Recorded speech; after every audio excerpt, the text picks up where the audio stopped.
Assalamualaikum warahmatullahi wabarakatuh. Kami dari kelompok 13 akan memaparkan materi tentang genre dan teks media.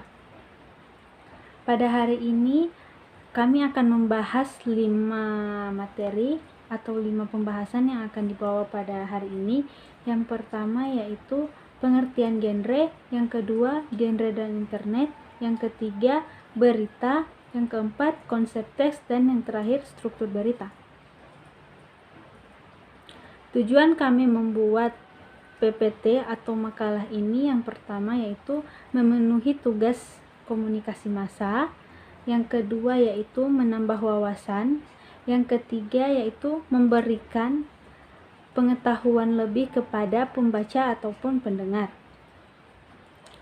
Langsung saja ke materi pertama yaitu pengertian genre yang akan dibacakan oleh rekan saya yaitu Rialdi Ahmad. Waktu dan tempat disilahkan. Oke, baik, saya akan membacakan materi tentang pengertian gender. Gender, istilah serapan untuk ragam, adalah pembagian suatu bentuk seni atau tutur tertentu menurut kriteria yang sesuai untuk bentuk tersebut. Dalam semua jenis gender adalah suatu kategorisasi tanpa batas-batas. Yang jelas, gender terbentuk melalui konvensi dan banyak karya melintas beberapa gender dengan meminiam dan menggabungkan konveksi-konveksi tersebut. Lingkup kata gender biasanya dibatasi pada istilah dalam bidang seni dan budaya. Gender dapat dianggap sebagai alat yang praktis untuk membantu media massa manapun untuk memproduksi secara konsisten dan efisien, dan untuk menghubungkan produksi dengan pengharapan dari khalayak.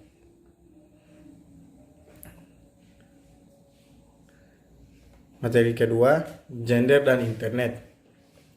Gender dan internet sebagian besar pengakuan atas gender tertentu mengambil tempat di dalam batasan media tunggal, film, televisi, radio, dan sebagainya.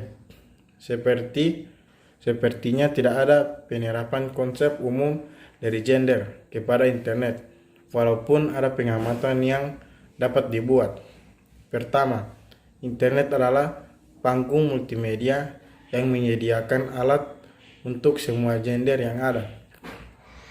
Kedua, beberapa bentuk dan format setidaknya telah berkembang berdasarkan fitur khusus di internet.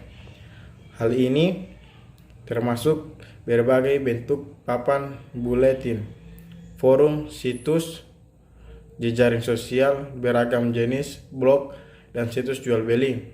Contoh yang paling sukses dan inovatif adalah eBay, serta mesin pencari, search engine. Materi ketiga, apa itu berita?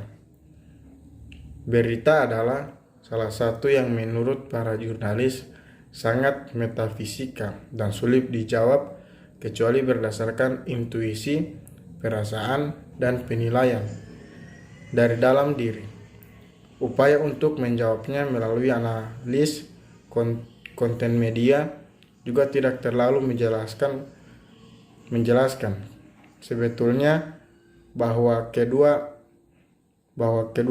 bapak penemu dari sosiologi berita adalah mantan dan praktis jurnalis dan mengambil pengalaman mereka sendiri untuk menghadapi pertanyaan mengenai sifat alami berita. Walter Lippmann berfokus pada proses pengumpulan berita yang ia lihat sebagai pencarian sinyal objektif yang jelas yang melambangkan peristiwa, sehingga berita bukanlah cerminan dan kondisi sosial, tetapi pelaporan dari aspek yang menonjol.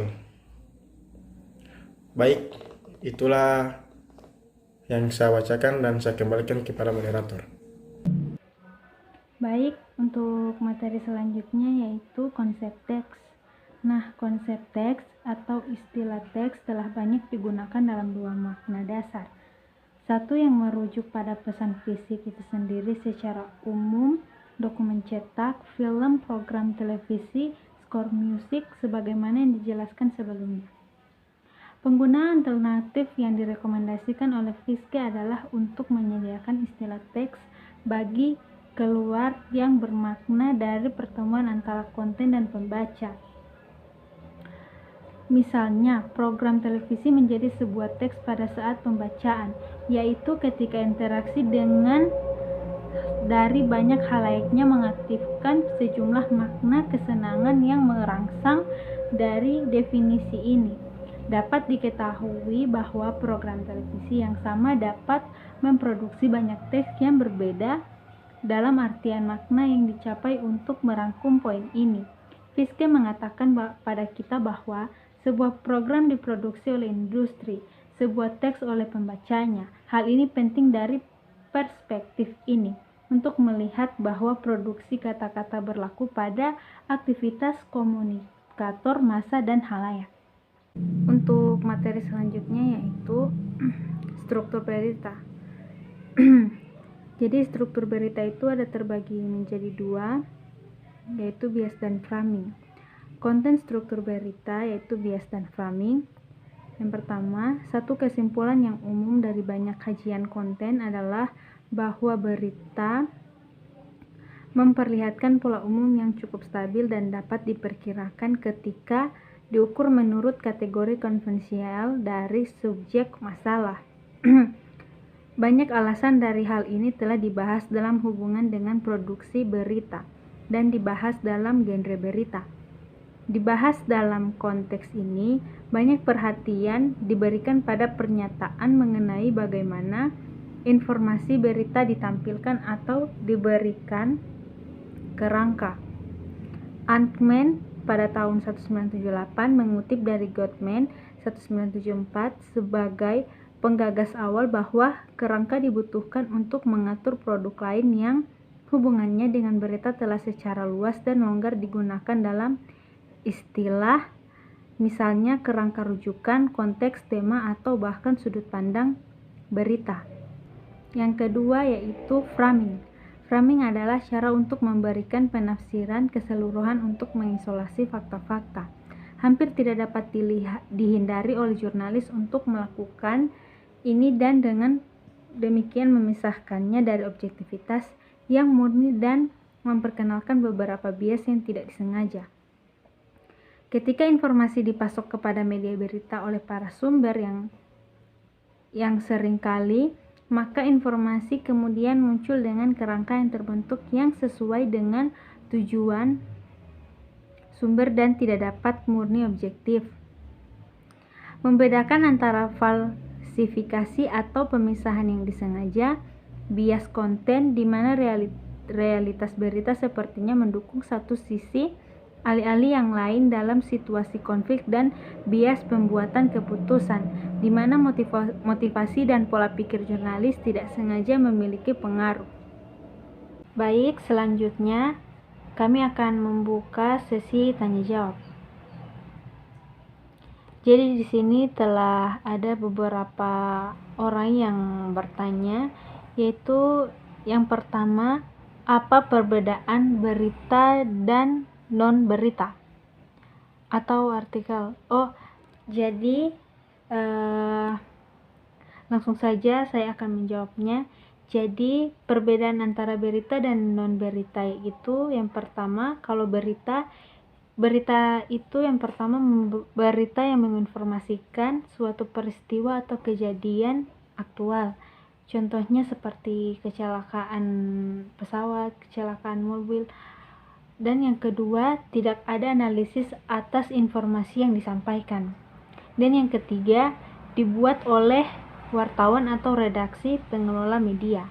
Dan yang keempat itu, informasi yang disampaikan harus memenuhi konsep 5W tambah 1H, yaitu what, why, who, where, when, and how. How hanya menjelaskan proses kejadian. Nah, dan yang bukan berita atau non-berita, yang pertama yaitu artikel menginformasikan suatu hal yang bersifat faktual. Yang kedua, informasi yang disampaikan disertai dengan analisis. Dan yang ketiga, dibuat oleh ahli pada bidangnya. Dan yang terakhir, informasi yang disampaikan harus memenuhi konsep 2W tambah 1H, yaitu what dan why dan how. How bukan hanya menjelaskan proses, tetapi mengemukakan solusi untuk permasalahan yang dibahas. Untuk pertanyaan selanjutnya yaitu pengertian framing. Jadi, framing adalah salah satu metode analisis media, seperti halnya analisis isi dan semiotik. Framing secara sederhana adalah membingkai sebuah peristiwa. Menurut Sobur, bahwasannya framing digunakan untuk mengetahui bagaimana cara pandang yang digunakan wartawan dalam menyeleksi isu dan menulis berita. Framing merupakan metode penyajian realitas, di mana kebenaran tentang suatu kejadian tidak diingkari secara total, melainkan dibelokkan secara halus dengan menggunakan istilah yang punya konotasi tertentu.